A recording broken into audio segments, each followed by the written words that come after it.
ugu horeyn waxaan u tacsiyeynaynaa dadkii muslimiinta ahaa ee maalintii shalay oo jimco ahayd lagu xasuuqay waddanka New Zealand. dadkaas walaalaheen ahaa oo iyagoo masjidkoodii ku jira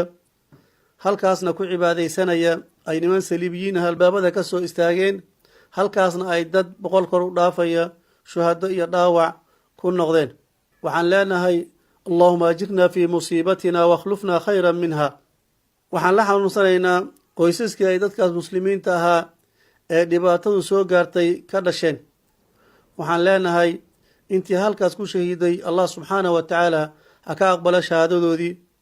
intii dhaawacantayna Allah subxaanahu wa ta'ala ha ugu boogadhayo. qaala rasuulullaahi sallallahu alayhi wasallam مثل المؤمنين في توادهم وتراحمهم وتعاطفهم مثل الجسد إذا اشتكى منه عضو تداعى له سائر الجسد بالسهر والحمى. فرنت اللبان السرير على لها إن الحسوسية وحلقة يجاهد ويوباهنتا وحارك دادك كتعسيين وحا كمدها أفيان كأرك الشباب على داري ودادك إني كحن يهيني التعسية ديري runtii waa la yaabo waa isweydiiyeyo waxaan hadday dadku muslim yihiin iyaga waa muslimkii na ka dhigay Soomaalida hay maxay dhahay tacsiday tirayaan shacabkii masaakiinta ah Makal Mukarrama ugu dambeysay soo dhowr iyo 30 maalin ku dilin inta dhaawaca marka laga soo tago shaam soo boqolaal kuma dhimanin tiyaatarka dadkan tumeeyo ku dhow soo kuma dhimanin dadkan Soomaalida muslim ma aha miya jirkoodu gubanayo guryaha lagu duminayo oo hantidoodii la baabi'inayo dad la laayay iyo inta dhaawaca haddii la muslimiinta halkaa 50 baa kaga dhimatay sanadkan intuu bilowday ama sanadkan iyo sanadkii hore boqolaal bay iyagu muslimkii Soomaalida ka dileen.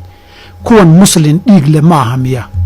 kuwan muslimka loo barooranayo in la ilaaliyo dhiigoodu yahay kamid ma aha miya mise kan New Zealand ee fogna waa loo tacsiyeen كدرس كله Soomaalida ana waa la baabi'in maxay kala duwan tahay dadka muslimka dad magac Soomaaliya muslim ku baabi'isiya hadda magac gaal ku baabi'isa soo dilkiya baabi'intii un ma hadii laga hadlayo masaajid yaa masaajid dadka ku leen jiro qarxin jiray waliba jumca shaqada gacmo yaa masaajid salaad casar jumca isagoo rukuucsan dilay isla jumca dhaweyto boosaasa masaajid bartankiya ku dilay nin ugaas dadka yaa masaajidka markuu galay ka baxaya laaya iyadoo jumcooyin la tukanaya xamar masaajid kamid ayaa qarxiyay iyaga ururkooda ma ahayn hadday daacad ka tahay oo diin iyo Ilaahay dartii ka tahay dad muslimi iyo dhiigoodii inuu qaaliye maxay iyagu masaajidii iyo irdahoodii ugu laynayaan maxay masaajidda jumcooyin ku qarxinayaan maxay goobahoodii ganacsiga iyo suuqyadoodii ugu baabiinay u halaagayaan masa mudan tahay warkaas oo kaleeto inta si diiniya daacadnimo loo qaato waxaan dhiraa dad Soomaaliyeed iyo ururka iyo inta la midka atoona in hadda dhacdooyinkan ka tacsiyeeyaan gaaraan ururadan sidan oo kale ka tacsiyeeyaan waxaan filayaa tacsiib beena way adoo markaad intaad ka tacsiyeynayso boqolaab ka disho muslina oo masaakiin maxaadis ka fadhiya kuwa suuq iska fadhiya kuwa gaadiid iyo gawaari iska saara kuwa jidad iska maraya marka adigu ma ka dhigto haddana ku faanto oo haysata janno inaad ku galayso kii kale laaya maxaa kaa galay adiga adba waad laynaysaa intiisa ka baarada u geysanayay waxaan isleeyahay inay dib u xisaabtamaan bay u baahantahay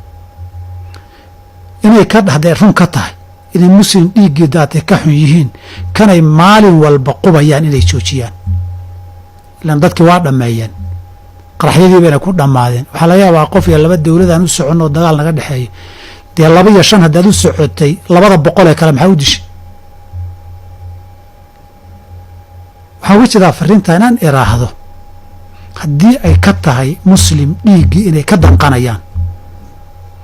oo dad muslima oo la dilay oo dulmi lagu laayay ka xumaanayaan dee xumaantu iyo ka danqashadu kow waxay ka bilaabataa intaadan cid kale uga gurmanin adiga dhibkaaga in laga nabad galo almuslimu man salima almuslimuuna min lisaanihi wa yadihi inay noqdaan bay u baahan yihiin ilaahi subxaana wa tacaala waxaan ka baryayaa mar kale